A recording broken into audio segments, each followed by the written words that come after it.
আপনাদের কাছে অনুরোধ হলো ভাইরা, যদি বাঁচতে চান পরের চিন্তা করবেন না। ওই দল, ওই মত, ওই ব্যক্তি, ওই হুজুর অমুক খারাপ তমুক খারাপ, এই চিন্তা ব্রেনে আনবেন না। এগুলো আমরা করব, আমরা আপনাদের দিয়ে করাই আমাদের দল ভারী করার জন্য। আপনার চিন্তা হবে আপনার কবর। কথা কি বুঝতে পেরেছেন? খুব ভালো করে বুঝুন। আমার জীবনে আল্লাহ তাআলা অনেক নিয়ামত দিয়েছেন, অনেক। এই নিয়ামতের কোনো শুকরিয়া করতে পারিনি। এমনকি আল্লাহর যে ফরজ নামাজ, এটাও মন দিয়ে পড়তে পারি না। 4 রাকাত নামাজ পড়তে কম্পিউটার স্পিডে পড়ি, 4 মিনিটও লাগে না। এর ভিতরেও 4000 কথা মনে হয়।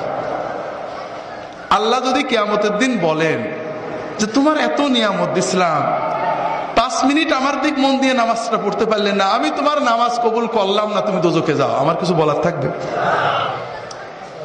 এমন কোন আমল কি আমাদের আছে যে বলতে পারবো আল্লাহ তুমি এটা নিতেই হবে? আমার দাড়ি, আমার টুপি, আমার নামাজ, আমার রোজা, আমার হজ, আমার যাকাত, আমরা কি কনফার্ম যে এটা আল্লাহ কবুল করবে? আমার না হলে আপনারা তো কনফার্ম নাকি? তো এই যদি আমাদের অবস্থা হয়, তাহলে কোন সাহসে আমরা অন্য মুসলমানের চিন্তা করি? ভাইরা, অন্য মুসলমানের চিন্তা করবেন না। যখন 5 জনে এক জায়গা হবে, নিজেদের কথা চিন্তা করবেন, পরের ভিতর আলোচনা না। ভাই কি অবস্থা? আরে ভাই বলো না, নামাজটা ঠিক করে পড়তাম, মন বসে না, দোয়া করো। ছেলে মেয়েগুলো ভালো করে পালন করতে পারছে না, দোয়া করো। নিজেদের ইমান আমল নিয়ে চিন্তা করবেন, পরের না। ভাইরা, আমরা পরের আলোচনা কেন করি? কারণ কবরে গেলে সর্বপ্রথম মুনকার নাকির আমাদের প্রশ্ন করবে যে তোর প্রতিবেশী জামাত ইসলামের দাড়ি ছোট ছিল কে, তোর পড়শি তবলিগের লোকজন কেন বাইরে গেছিল, তোর প্রতিবেশী অমুক পিসেব কেন খারাপ ছিল, ঠিক না? এই প্রশ্ন করবে।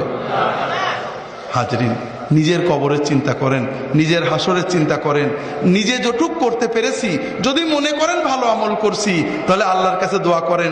যদি দেখেন গুনাহ হয়ে গেছে, আল্লাহর কাছে দোয়া করেন, আল্লাহ আমার সামান্য আমল কবুল করো, গুনাহগুলো মাফ করো। আর তোমার নবীর উম্মত যত আছে, অমুক ভাই তমুক ভাই তমুক ভাই ভুলের ভিতরে আছে, আল্লাহ তাদেরকে হেদায়েত করে ভালো পথ দাও, তাদেরকেও মাফ করো। এইভাবে দোয়া করলে আমাদের লস আছে ভাই? লাভ আছে, অনেক লাভ আছে ভাই। তবে আমরা তো জানি আল্লাহর জান্নাতে জায়গা তো কম, ঠিক না? যদি ফুরফুরার মুরিদরা সব ঢুকে যায়, তাহলে তো আর তবলিগেরা চান্স পাবে না, ঠিক না? যদি জামাত ইসলামরা জান্নাতে যায়, চরমুনাইলেতে তো জায়গা হবে না, কম পড়ে যাবে, ঠিক না? হাজরিন, আল্লাহর জান্নাত অনেক বড়। ওয়াসারিউ ইলা মাগফিরাতিম মির রাব্বিকুম ওয়া জান্নাতিন আরদুহাস সামাওয়াতু ওয়াল আরদু উইদ্দাত লিল মুত্তাকিন।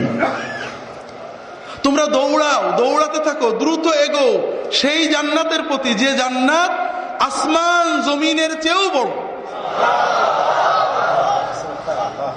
যে জান্নাতকে আল্লাহ তাআলা মুত্তাকিদের জন্য বানিয়ে রেখেছেন।